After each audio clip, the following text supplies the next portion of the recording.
Were you there when the whole thing with Mark Anthony Bell happened at the Christmas party? Yeah, but I don't be fucking with that shit. No, I'm talking about, I didn't, you know, I knew they ran, I don't know be around when it's weirdo time, I don't fuck with that shit. You see what happened? You see what happened? That's weirdo shit to me. Nigga beat the nigga ass, don't just do no, you know, say niggas, you know, that's how motherfuckers get out. That's their way of thinking. You know, motherfucker, did he drink some piss? I don't know. But everybody know the narrative. And if that's what's happening, that's weirdo time, huh? And you know, shit like that happens sometimes. Every now and then, not too much, just some weirdo shit. You know what I'm saying? I don't know what the hell they was trying to get out of his ass. But what did he do though? What did he do? Why was he at that motherfucker? That's what I want to know. Right. Cause nigga, this a death row party. You know you fuck with Bad Boy. What the fuck you doing here? You ain't welcome here. We don't know nothing about what you got going on or nothing. Nigga, this death row. Ain't none of your people that's like when your people give a party, you ain't inviting no death row to no Bad Boy party. And the cool thing about that shit, homie, them two niggas was cool too. Puffy and Suge. Right. Man, Puffy and Suge, Biggie and Pac, what the fuck? We was cool with a few of the, you know what I'm saying? Them cats on that side of town, we was cool with a few of them. Everybody at some point was cool that wound up this big old shit that blew up. Right. At one point, nigga, everybody was cool. Even from other sides. We was, you know what I'm saying? Right. It was business being taken care of and everybody was happy. But all that shit changed. Man, I seen Puffy campaigning for Suge. At Jack the Rapper, Suge got Manager of the Year. Suge was getting all them awards for reviving Dr. Dre's career. You know what I'm saying? But that day, after he got finished, he started, you know what I'm saying, mumbling little shit about Puffy. You know, I gotta figure out these hip hop politics, because I've always been a fan of hip hop. Before we had West Coast hip hop, we was listening to East Coast hip hop, homie.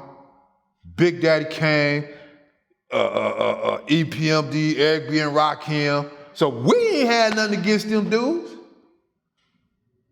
Right. We was cool with them too. Everybody was cool, man. But the coldest part about all that shit is Suge and Puffy, Biggie and Pac. They was partners. You know what I'm saying? But, you know, Puffy had Craig Mack at first. Then he got Biggie. And he was gonna do like a duo, what was it? Big Mac or something like that. He shook Craig Mack and started fucking with Biggie. Craig Mack came over here and was trying to get with the road, you know what I'm saying? I don't know the extent, but right up in there it seemed like shit started changing a little bit. You know what I'm saying?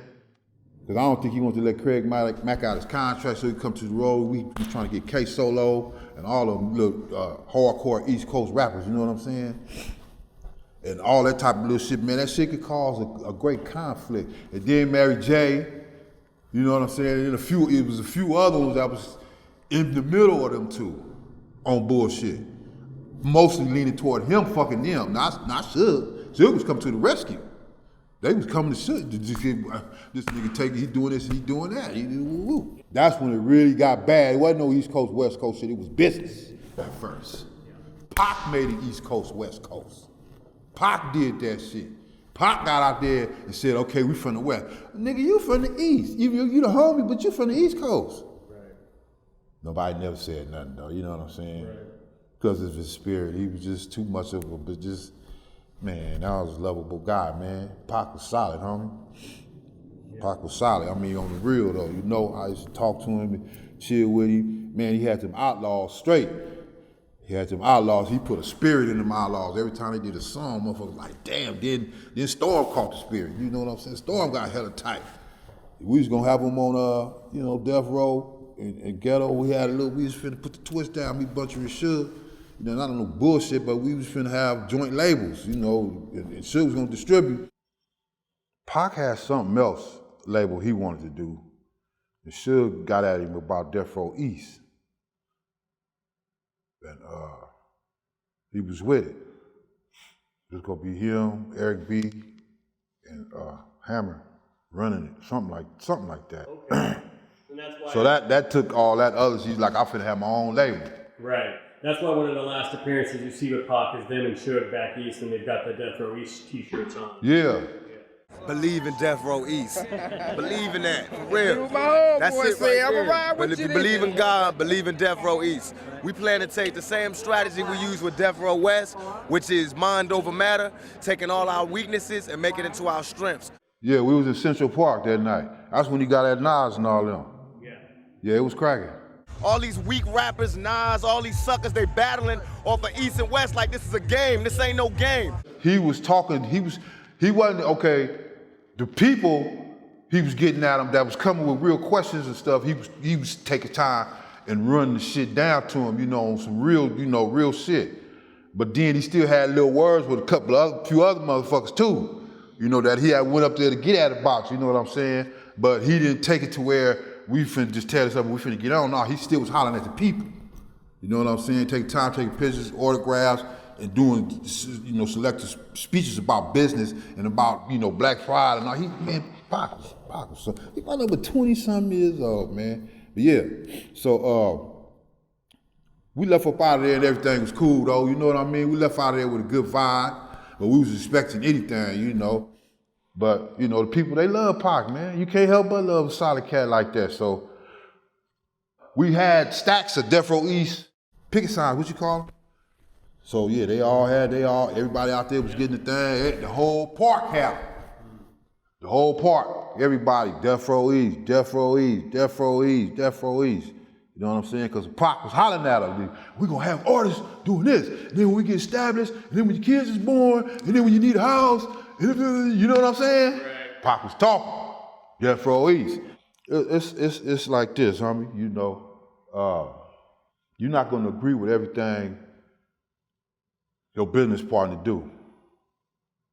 You know what I mean? Suge was the businessman. Suge was the one that made all the money. Suge was the man that made all the decisions. He wanted Pac to go along with him because I done already did it. I got your shit cracking. Do it my way. You know what I'm saying? As far as like, keep it in the family. You know what I'm saying? Don't run off with all this and I done did all that and I done got you out of jail. But they shit was deeper than that. But that's what people probably would think. Well, Suge did this, well, probably did it. They was just tight, man. They was just tight. So I'm quite sure they had a couple of disagreements. Right. I'm quite sure. Pac ain't no punk, Suge ain't no punk, but they was like brothers. Now, man, I told him, I done been in the club with him and Pac, and they was lounging. When Biggie was wearing bandanas and boots, baggy jeans. You know what I'm saying? I done been in there with them, so I done seen how they kick it around each other. Suge took us all over the world. Private jets and all that old shit. We was popping up at everything. And we ran into Pac a few times. Pac was always like, we look at Pac like we was looking at it like a little homie back then. We didn't know him, but that's Tupac. You know what I'm saying? He always did some shit, so we already had that little, you know what I mean? We already had that shit, because he out there, that's Tupac, you know what I'm saying? The combination just go together.